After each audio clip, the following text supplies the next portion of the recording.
Here with reaction, Salem, nationally syndicated radio host Larry Elder, Fox News contributor Mercedes Schlapp. Sort of like Larry, the MLK bust that wasn't removed, or when 90% of Muslims are not included in the immigration ban, it's not a Muslim ban, especially the 40 Muslim-majority countries, or the threat that Donald Trump had a call with President Nieto of Mexico and was threatening to invade Mexico.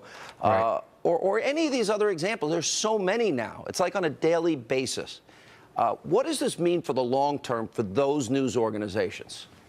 Well, it's about time Republican presidents started pushing back. You've got a public editor who used to be with the New York Times named Arthur Brisbane, Sean, who admitted that the New York Times had the worldview of, quote, a cultural and political progressivism, end of quote. You've got Deborah Howell, who used to be the ombudsperson for the Washington Post, and she admitted in the 2008 contest between Romney and Obama that her paper ran more front-page stories of Obama, more flattering front-page stories of Obama, more pictures of Obama, more flattering pictures of Obama than John McCain. And of course, WikiLeaks has exposed not only that the media, major media, Washington Post, New York Times, AP, not just taking a side, but actively colluding with the media and with the Democrats, left-wing Democrats, and advancing their political agenda. This is a complete rejection of their role as guardians over government. So it's about time that somebody pushed back, and I am so pleased that Donald Trump is doing that very thing. You know, I have a list here, Mercedes. Let's see, Indonesia, majority Muslim country, 258.3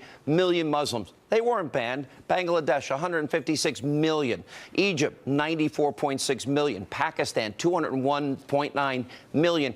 And a list of, I'll put it up, 40 countries that are not part of the ban. But the mainstream media said this was either a religious litmus test, like Chuck Todd said, or they keep saying Muslim ban.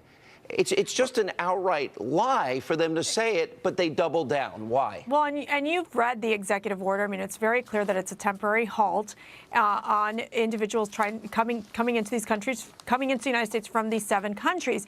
Why, I think, is a very simple answer. I think it's the fact that these journalists, for a long time, these liberal so-called journalists, have made it very much their goal to basically be as critical as possible of Donald Trump. They simply cannot accept the fact that this businessman, the underdog, won this election last year, and now they're having to report on him. And really what they're trying to do is that it is a lot of undermining Donald Trump. You go to the editorial pages of the Washington Post or the New York Times, it is anti-Trump rhetoric constantly. Now, I understand, and the newspaper will say, well, the editorial page is not linked to the rest, of the newspaper. But when you actually look at the news reporting, whether it was on the Martin Luther King bust, whether it was on President Trump, the threat on Mexico, they are just ridiculous allegations. Neil Gorsuch. Neil Gorsuch founded the Fascism Forever Club. That didn't happen either,